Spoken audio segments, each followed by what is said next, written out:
Welcome to Milestone Moments, the show where we explore the journeys that lead to success.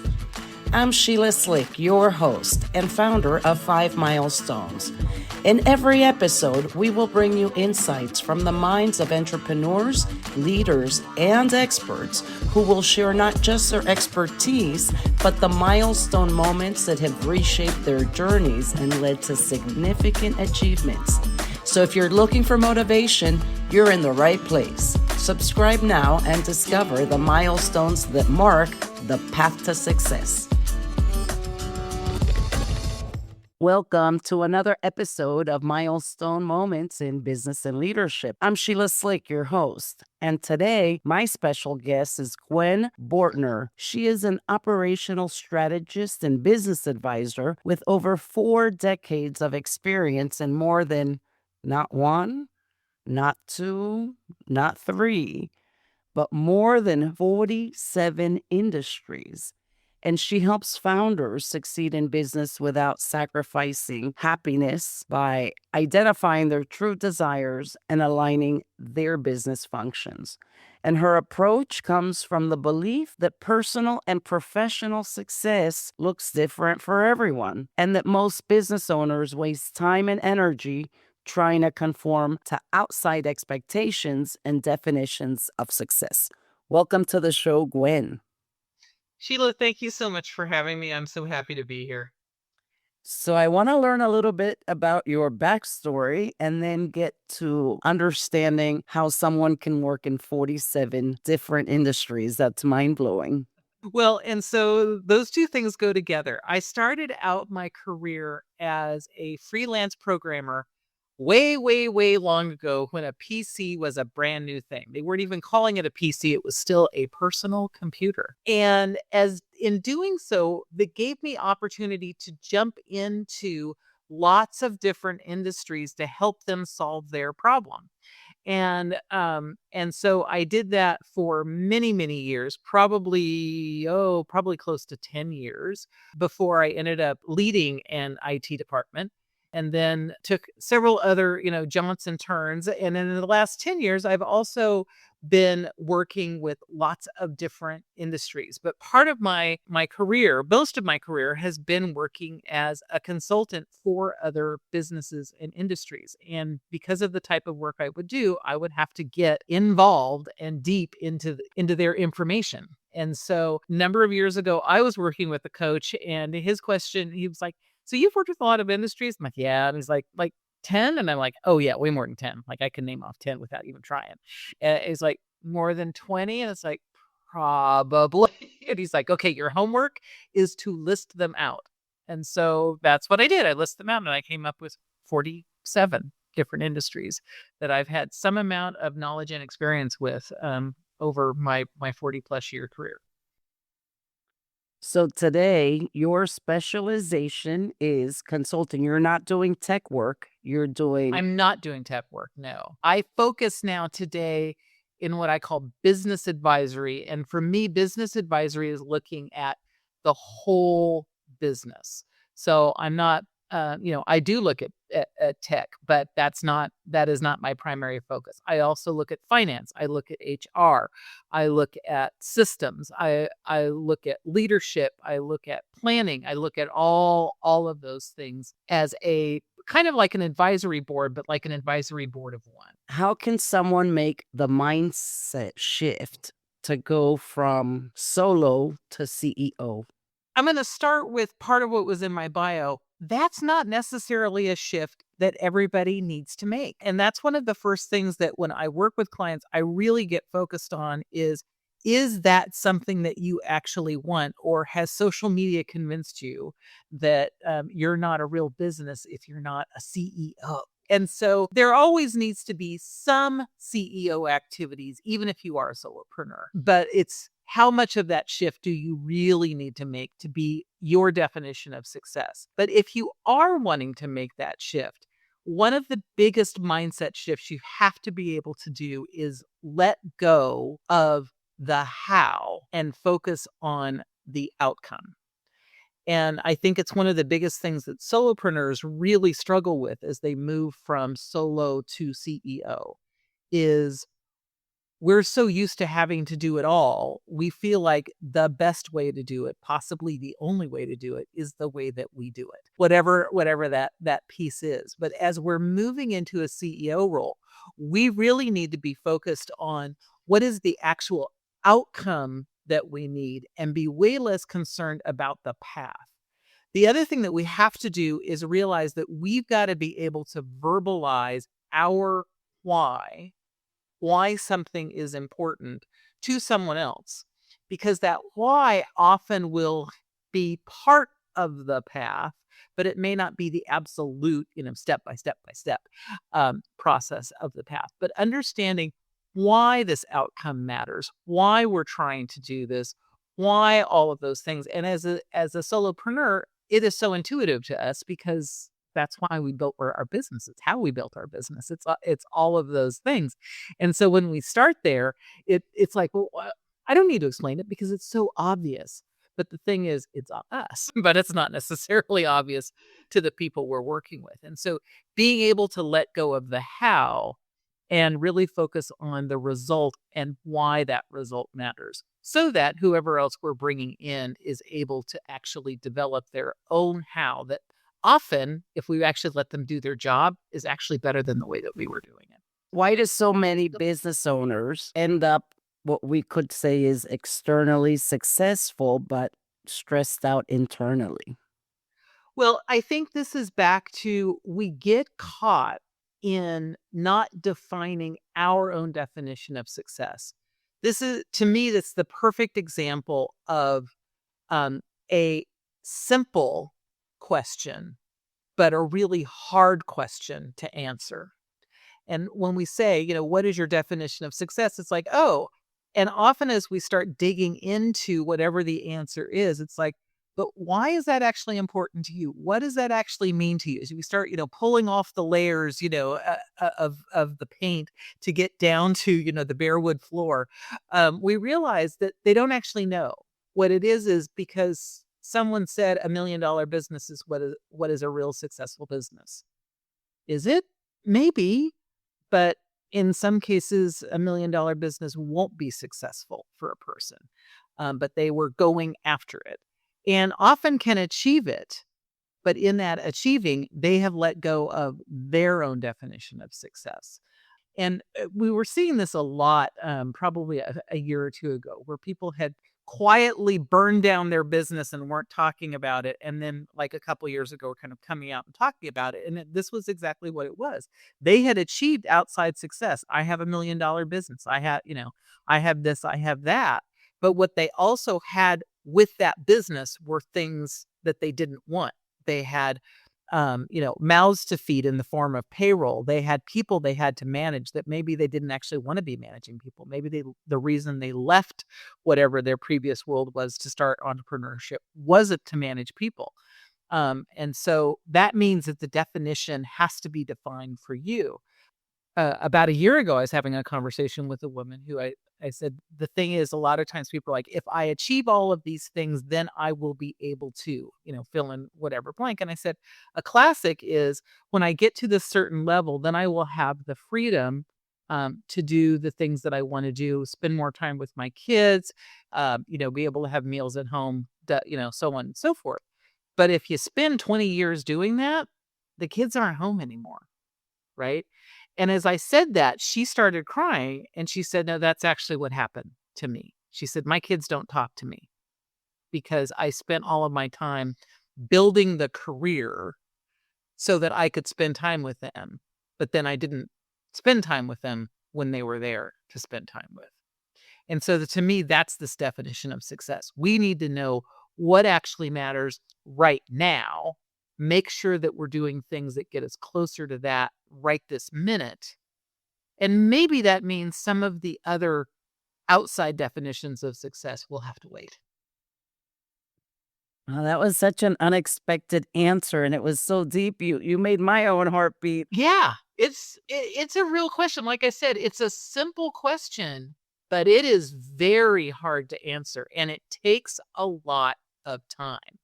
And I always point that out because people are like, "Oh yeah, no, I know what it means," and it's like, I bet you don't. And And part of it is because it continues to shift depending on what's happening in your life. The definition of success when you have young children at home may be very different than the definition of success after they've all gone off to college or even graduate. It shifts over time. It's not a one and done kind of answer. It's something we have to think about on an ongoing basis. So I'm going to confess when I asked that question, and I don't know if it's because it's engraved that you have your IT background. I thought you were going to say they don't have the proper systems in place and we were going to go down that route. So you really just caught me by surprise with your answer. Once we know what your definition of success is, then we can install the right systems for it. Well, let's move on to the next one. How can someone break that burnout cycle if they're having one in their business? One of the first things is to actually identify that you're having a burnout cycle and realizing that the only person that can fix that is you. It's not an outside system. It's not bringing in another VA. It's not, I mean, it's like we keep wanting to like fix it from outside things, but it typically is an inside problem. And the first question goes back to the answer to the last question. Are you actually working toward the thing that you want to be working toward? Or are you working towards something that isn't actually inspiring, isn't actually aligned with what you're doing? Because being really successful at something, what's the phrase someone used? Winning a game you don't want to play isn't a win, right? And so that's part of it, is to make sure that the thing that you're winning at actually is the thing that you want to be winning at. That's the first step.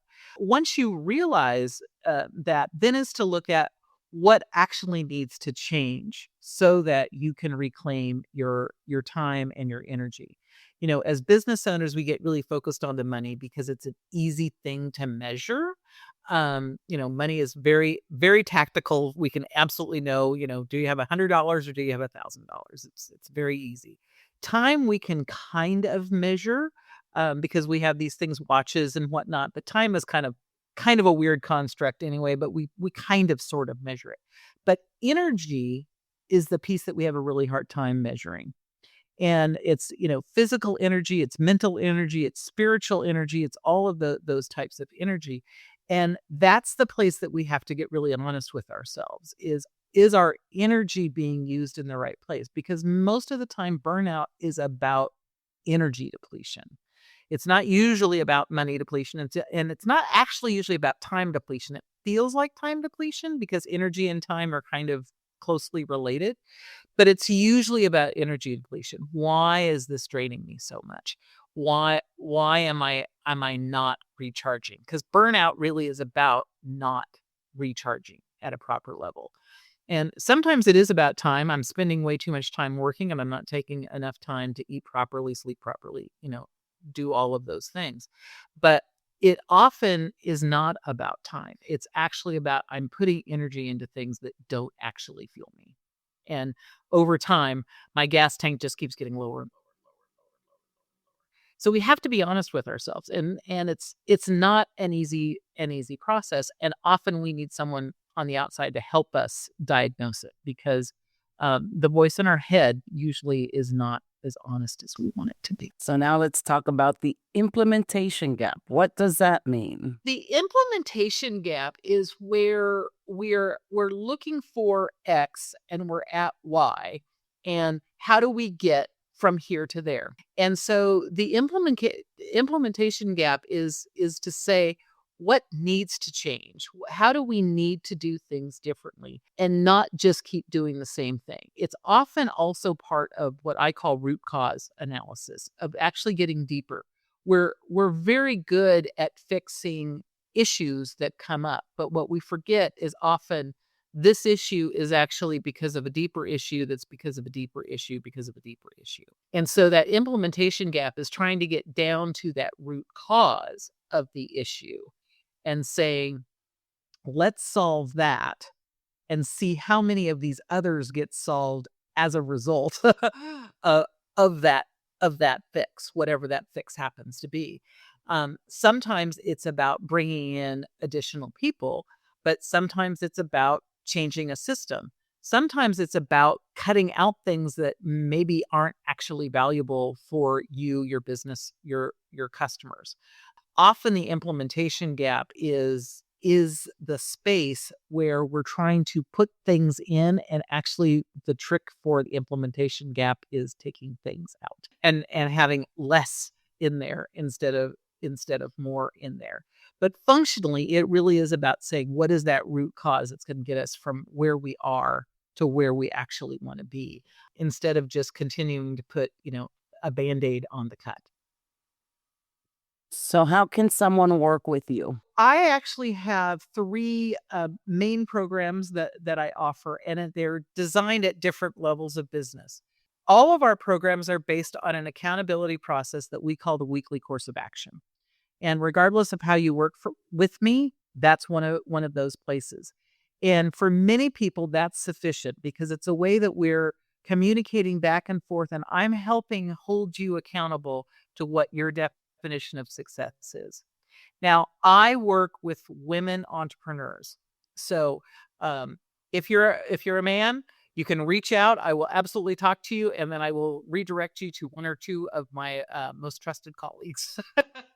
But for women, I focus on women because women often are getting advice from men who have not lived the female experience. And there is a different level of expectation still in women in our society of what the obligations and expectations are. And so that's part of what I focus on and talk about when I'm working with my clients. So the weekly course of action is for any level of business owner. I've had folks that were brand new business owners join a weekly course of action, and I've had people who've been in business for 20 years join a weekly course of action. I also have a small group program, which allows us to do a little masterminding every month, as well as as a little bit of one-on-one work. And then my primary offer is one-on-one coaching, where I spend some time every week or every other week with my client, really digging in and looking at where's the root cause? What are we dealing with? Are we thinking strategically? Are we getting a little too myopic and a little too focused on tools and tactics? Helping them think through alternatives. You mentioned at the beginning of the call the 47 industries. And years ago, I had a client say, "You are such an out of the box thinker."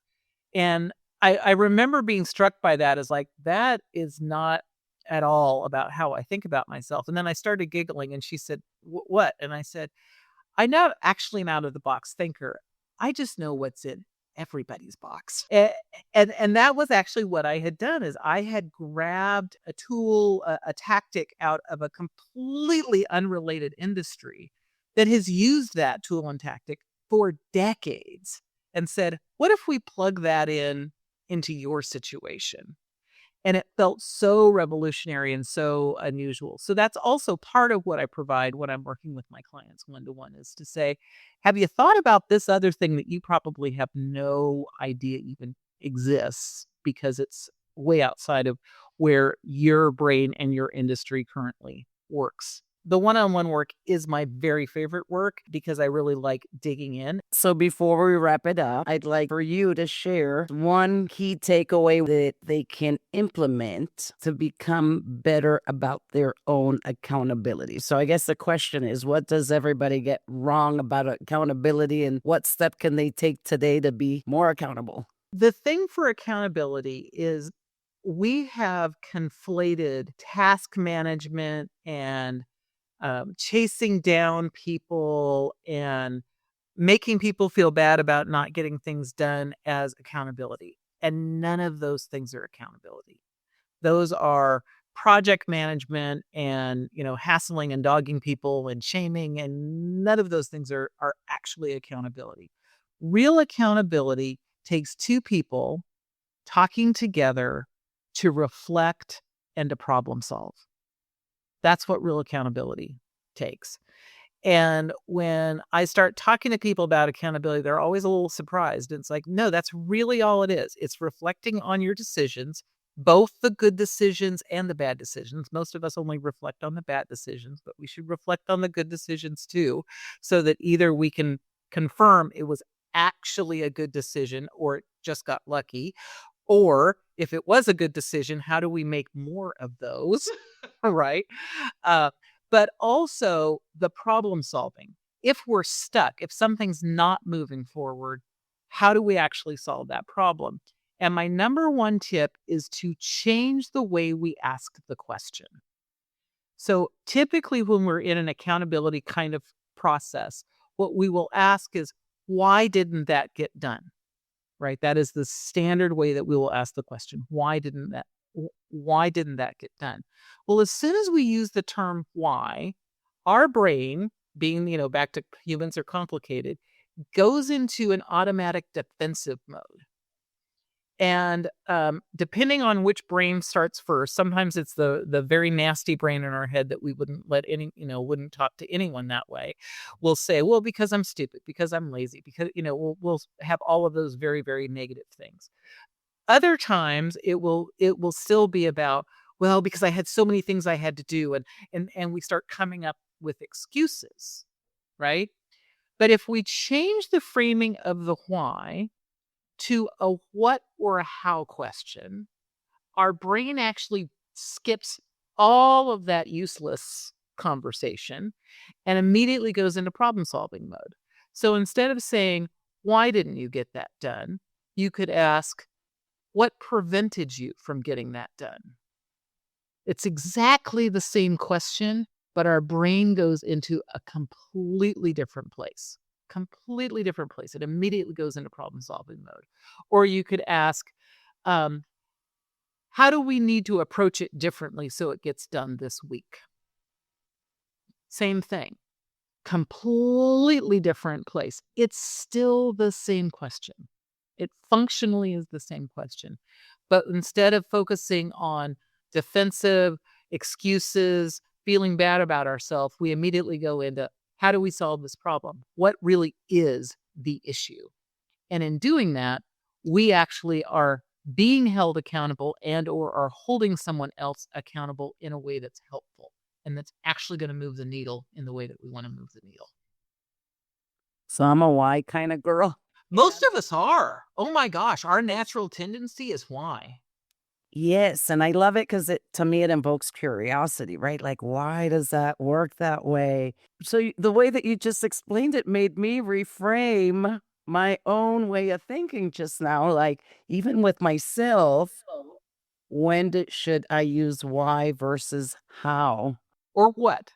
How or what creates a very different space. And as you said, we've been taught to ask why as a curiosity question, which is a really helpful question.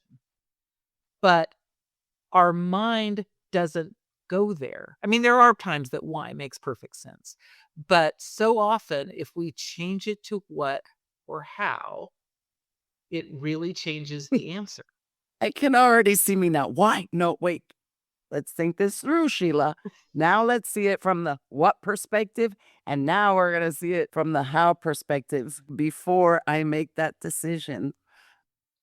I will tell you from my own experience, it is really hard to make the shift But you because gave me something to think about, and I will think of you next time, the why, which is very often it comes into my head. It won't be hard. It'll just be that split second. Well, if I reframe it to what and a how does that answer change? Well, thank you so much for joining me today, Gwen.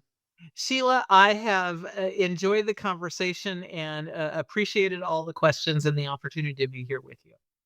And thank you all for tuning in to another episode of Milestone Moments in Business and Leadership. Until next time.